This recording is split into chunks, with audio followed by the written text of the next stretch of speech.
Hi வணக்கம். இன்றைக்கி பார்த்தீங்கன்னா அழகழக சீரியல் இன்றைக்கான எபிசோடு தாங்க பார்க்க போகிறோம். அதுக்கு முன்னாடி என்னோட சேனலை சப்ஸ்கிரைப் பண்ணி வச்சுக்கோங்க. வாங்க கதைக்குள்ளே போகலாம். இப்போ பார்த்தீங்கன்னா பாக்யராஜ் என்ன பண்ணுறாரு, அவங்க ஃப்ரெண்டு வீட்டுக்கு போயிட்டு பைக்கு கேட்க அவரும் என்ன பண்ணுறாரு, கொடுக்குறாரு.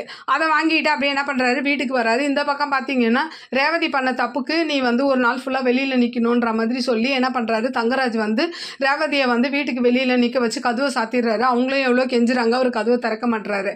அப்படியே இந்த பக்கம் பார்த்தீங்கன்னா பாக்யராஜ் என்ன பண்ணுறாரு, வீட்டுக்கு வெளியில் நின்று மலருக்கு ஃபோன் போட்டு இந்த மாதிரி நான் வெளியில் நிற்கிறேன், நீ ரெடி ஆகிட்டு வா அப்படின்ற மாதிரி கூப்பிட. அப்போ மதியம் என்ன பண்ணுறாங்க, வாங்க அப்படின்னு சொல்லிட்டு கூட்டிகிட்டு என்ன பண்ணுறாங்க, அவர் கூட பைக்கில் ஏற்றி விட்டுட்டு என்ன பண்ணுறாங்க, வீட்டுக்குள்ளே போகிறாங்க. அப்போது கதவை சாத்தும் போது என்ன ஆகுது, அவங்க மாமியார் நிற்கிறாங்க.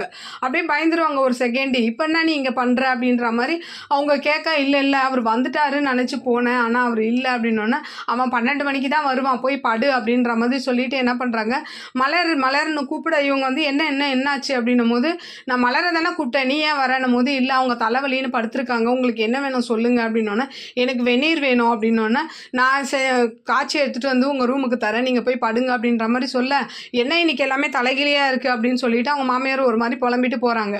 அடுத்த சீன் பார்த்தீங்கன்னா மலரும் பாக்யராஜும் என்ன பண்ணுறாங்க, ரொம்ப ஜாலியாக அப்படியே பைக்கில் போனது மட்டும் இல்லாமல் பீச்சுக்கு போய் நல்லா விளையாடிட்டு செல்ஃபிலாம் எடுக்கிறாங்க. அப்படியே இன்னைக்கான எபிசோடு முடியுது. பார்க்கலாம் திங்கக்கிழமை என்ன நடக்குதுன்னு பார்த்துட்டு நான் உங்களுக்கு ரிவ்யூ கொடுக்குறேன். என்னோட சேனல் பிடிச்சிருந்தா லைக் பண்ணுங்கள், ஷேர் பண்ணுங்கள், கமெண்ட் பண்ணுங்கள். என்னோட சேனலை சப்ஸ்கிரைப் பண்ணி சப்போர்ட் பண்ணுங்கள். நன்றி, வணக்கம், பாய்.